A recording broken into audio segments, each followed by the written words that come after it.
വളരെ പ്രധാനപ്പെട്ട ഒരു ചർച്ച, ഇപ്പോഴിങ്ങനെ വലിയ രീതിയിൽ നടന്നുകൊണ്ടിരിക്കുന്ന ഒരു ചർച്ച, വിദ്യാഭ്യാസ മേഖലയുമായിട്ട് ബന്ധപ്പെട്ട എല്ലാ കാലത്തും ഇടതുപക്ഷ മുന്നണി ഗവൺമെന്റ് ഭരണം നടത്തുമ്പോൾ അന്ന് ആദ്യം 1957 സഖാ VMSന്റെ ഗവൺമെന്റ് കാലത്ത് തന്നെ തുടങ്ങിയതാണ്. എല്ലാ പിന്തിരിപ്പൻ ശക്തികളും വിദ്യാഭ്യാസ നയവുമായിട്ട് ബന്ധപ്പെട്ടുകൊണ്ട് കേരളത്തിലെ ഗവൺമെന്റിനെ ആക്രമിക്കാൻ. ഇവിടെ ഇപ്പോൾ ബഡ്ജറ്റ് അവതരിപ്പിച്ചുകൊണ്ട് ധനകാര്യ വകുപ്പ് മന്ത്രി ശ്രീ KN ബാലഗോപാൽ ഒരു കാര്യം പറഞ്ഞു വെക്കുകയുണ്ടായി. വിൽ എക്സാമിൻ എന്നാണ് പറഞ്ഞത്. എക്സാമിൻ എന്ന് പറഞ്ഞതുകൊണ്ട് അർത്ഥമാക്കുന്നത് പരിശോധിക്കുക എന്നുള്ളത് തന്നെയാണ്. അതിൽ ആരൊക്കെയായിട്ട് ബന്ധപ്പെട്ട് പരിശോധിക്കണോ അവരൊക്കെയായിട്ട് ബന്ധപ്പെട്ട് പരിശോധിക്കാനുള്ള ഒരു പ്രധാനപ്പെട്ട കാര്യമെന്ന നിലയിൽ തന്നെയാണ് വിദേശ സർവകലാശാലയും അതേപോലെ തന്നെ സ്വകാര്യ മൂലധന നിക്ഷേപവും വിദ്യാഭ്യാസ മേഖലയെ സംബന്ധിച്ചിടത്തോളം പറഞ്ഞിട്ടുള്ളത്. സ്വകാര്യ മൂലധന നിക്ഷേപം വിദ്യാഭ്യാസ മേഖലയിൽ മുമ്പ് തന്നെയുള്ളതാണ്. 1957 മുതൽ ആരംഭിച്ചതാണ്. ഇന്ത്യയിലെ മറ്റെല്ലാ സംസ്ഥാനങ്ങളിലും ഒന്നുകിൽ സ്വകാര്യ മേഖല അല്ലെങ്കിൽ ഗവൺമെന്റ് മേഖല, ഇതാണ് വിദ്യാഭ്യാസത്തിന്റെ ഏറ്റവും പ്രധാനപ്പെട്ട രണ്ട് ഏജൻസികൾ. കേരളത്തിൽ മാത്രമാണ് മൂന്നാമതൊരു ഏജൻസി ഉള്ളത്. അത് മറ്റുള്ളവർക്കെല്ലാം വലിയ അത്ഭുതമാണ്. അതൊന്ന് പ്രൈവറ്റ് മേഖല, മറ്റൊന്ന് എയ്ഡഡ് മേഖല, മൂന്നാമത്തത് ഗവൺമെന്റ് മേഖല. ഈ മൂന്ന് മേഖല ഫലപ്രദമായിട്ട് കൈകാര്യം ചെയ്തു പോകുന്ന ഇന്ത്യയിലെ ഏറ്റവും പ്രധാനപ്പെട്ട സംസ്ഥാനം ഈ കേരളമാണ്. ഇപ്പോൾ എയ്ഡഡ് മേഖല എന്ന് പറഞ്ഞാൽ എന്താ അതിന്റെ അർത്ഥം? കേരളത്തിന്റെ പ്രത്യേകതയുണ്ട്. അന്നു മുതലേ മിഷണറിമാരും മറ്റ് വിവിധ മേഖലയിലുള്ള സ്വകാര്യ മാനേജ്മെന്റ്, ആ മാനേജ്മെന്റിന്റെ സ്വാശ്രയ വിദ്യാഭ്യാസം, അതായത് പ്രൈവറ്റ് മേഖല വരുന്നതിന് മുമ്പ് ഇവിടെ ഗവൺമെന്റിന്റെ പിന്തുണയോട് ശമ്പളമെല്ലാം ഗവൺമെന്റ് കൊടുത്ത് മെയിന്റനൻസ് ഗ്രാന്റ് ഉൾപ്പെടെ കൊടുത്ത് സ്വകാര്യ മേഖലയിൽ ഫലപ്രദമായിട്ടുള്ള പ്രവർത്തനം നടത്തിയിട്ടുണ്ടായിരുന്നു. ഇപ്പോഴും നടത്തിക്കൊണ്ടിരിക്കുകയാണ്. അപ്പോൾ സ്വകാര്യ മേഖലയെ സംബന്ധിച്ചിടത്തോളം കേരളത്തിൽ ഒരു സംശയത്തിന്റെയും പ്രശ്നമില്ല. വിദ്യാഭ്യാസ മേഖലയിൽ സ്വകാര്യ മേഖലയെ ഫലപ്രദമായിട്ട് ഉപയോഗിക്കണം. എങ്ങനെ ഉപയോഗിക്കണം? അതാണ് ഇതിലെ ഏറ്റവും പ്രധാനപ്പെട്ട കാര്യം. ഇപ്പോൾ ചർച്ച നടത്തിക്കൊണ്ടിരിക്കുന്ന ചില പത്രങ്ങളോടും മാധ്യമങ്ങളോടും എനിക്ക് പറയാനുള്ളത്, യഥാർത്ഥത്തിൽ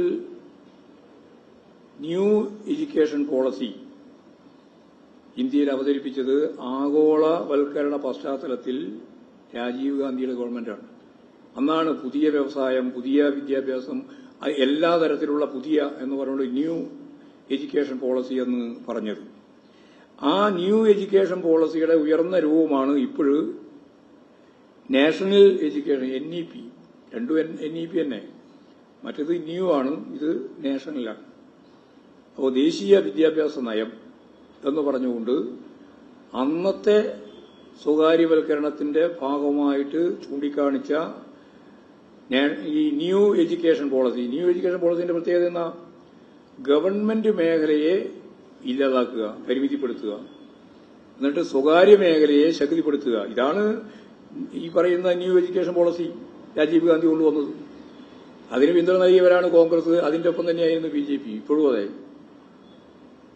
എന്നിട്ട് അന്ന് ഇതിന് വാഴ്ത്തി വളരെ ശക്തിയായിട്ട് പിന്തുണ നൽകിയിട്ടുള്ള പത്രക്കാർ ഇപ്പോൾ ശക്തിയായിട്ട് എതിർത്ത് ഇവിടെ കേരളത്തിലെടുക്കുന്ന ഇടതുപക്ഷ മുന്നണി ഗവൺമെന്റിന്റെ നിലപാടുമായിട്ട് ബന്ധപ്പെട്ടുകൊണ്ട് എങ്ങനെയാണ് എതിർക്കാൻ അവസരം കിട്ടുക എന്ന് നോക്കിയിട്ട് ഇപ്പോൾ ഇവിടെ വലിയ ചർച്ചയ്ക്ക് മുന്നോട്ടേക്ക് വരും. അതിൽ ഏറ്റവും പ്രധാനപ്പെട്ട ഒരു നിർദ്ദേശമാണ് ഈ NEPയുടെ ദേശീയ വിദ്യാഭ്യാസ നയത്തിന്റെ ഭാഗമായിട്ട് കേന്ദ്ര ഗവൺമെന്റ് അംഗീകരിച്ച് നടപ്പിലാക്കാൻ ഉദ്ദേശിക്കുന്ന ഒരു നിലപാടാണ് UGC ഉൾപ്പെടെ പറഞ്ഞുകൊണ്ടിരിക്കുന്ന കാര്യമാണ് വിദേശ സർവകലാശാല. എന്തായിരിക്കണം കേരളത്തിന്റെ നിലപാട്? വിദേശ സർവകലാശാല ഉൾപ്പെടെയുള്ള കാര്യങ്ങളിൽ കേരളത്തിന്റെ നിലപാട് എന്തായിരിക്കണം എന്നത് ചർച്ച ചെയ്യണം. അതൊന്നും അടച്ചുവെക്കുകയല്ല വേണ്ടേ, ഇന്ത്യൻ പോളിസിയാ. ഞാൻ ഒരു പത്രസമ്മേളനം ഞാൻ തന്നെ CPIMന്റെ നിലപാട് അതേപോലെ നടപ്പിലാക്കാനൊന്നും ഇടതുപക്ഷ മുന്നണി ഗവൺമെന്റിന് സാധിക്കുന്നതല്ല. ഇതൊരു സോഷ്യലിസ്റ്റ് രാജ്യമോ ജനാധിപത്യ വിപ്ലവം നടന്ന രാജ്യമല്ല. ഇത് തനി മുതലാളിത്ത സമൂഹമാണ്. കുത്തക മുതലാളിത്തത്തിന്റേതാണ് അതിന്റെ മുൻകൈ. കോപ്പറേറ്റീവുടെ മുൻകൈയാണ് ഇന്ത്യൻ സമ്പദ് വ്യവസ്ഥക്ക്, ഇന്ത്യൻ ഭരണകൂട സംവിധാനത്തിന്. അത് ഫ്യൂഡലിസവുമായി ചേർന്നിട്ടാണ്, ധനമൂലധന ശക്തികളുമായി ഒത്തൊരുമിച്ച് മുമ്പോട്ടേക്ക് പോകുന്ന ഒരു അവസ്ഥയാണ് ഈ ഇന്ത്യയിലുള്ളത്. അതിന്റെ ഭാഗം തന്നെയാണ് കേരളം. കേരളം ഇതിൽ നിന്ന് വ്യത്യസ്തമാണ് എന്നൊരു തെറ്റിദ്ധാരണ ഉണ്ടാവേണ്ടതില്ല. അതിന്റെ ഭാഗം തന്നെയാണ്. അങ്ങനെയുള്ള ഒരു സംസ്ഥാനത്ത് നമുക്കെന്താ ചെയ്യാനാവുക? കേരളം എല്ലാ ഈച്ചകോപ്പി പോലെ നടപ്പിലാക്കുകയല്ല വേണ്ടത്. കേരളത്തിന് പ്രതിബദ്ധതയുണ്ട്. ആ പ്രതിബദ്ധത സാധാരണ ജനങ്ങളോടാണ്, സമൂഹത്തോടാണ്, പ്രത്യേകിച്ച് പിന്നിൽ നിൽക്കുന്ന ജനതയോടാണ്. അപ്പോൾ ഞങ്ങളൊരു കാര്യം വിട്ടുവീഴ്ചയില്ലാതെ നടത്തണമെന്ന് കണ്ടു. ഒന്ന്, പൊതുവിദ്യാഭ്യാസ സംവിധാനത്തിന് ഊന്നൽ നൽകണം, അതിൽ വിട്ടുവീഴ്ചയില്ല. സുതാര്യമായിരിക്കണം, അതിലും വിട്ടുവീഴ്ചയില്ല. തുല്യതയും അതിന്റെ ഭാഗമായി നടപ്പിലാക്കാനാവണം. ഈ മൂന്ന് കാര്യവും വിട്ടുവീഴ്ചയില്ലാതെ നടപ്പിലാക്കിക്കൊണ്ട് വിദേശ സർവകലാശാല ഉൾപ്പെടെയുള്ള കാര്യങ്ങളെ വിൽ എക്സാമിൻ എന്ന് പറഞ്ഞു വെച്ചത് എല്ലാവരുമായിട്ടുള്ള തുറന്ന ചർച്ച വേണമെന്ന് തന്നെയാണ്. നടപ്പിലാക്കുന്നല്ല പറഞ്ഞിട്ടുള്ളത്, പരിശോധിക്കാനാണ്. ആ പരിശോധന ഗവൺമെന്റ് ആഗ്രഹിക്കുന്നുണ്ട്.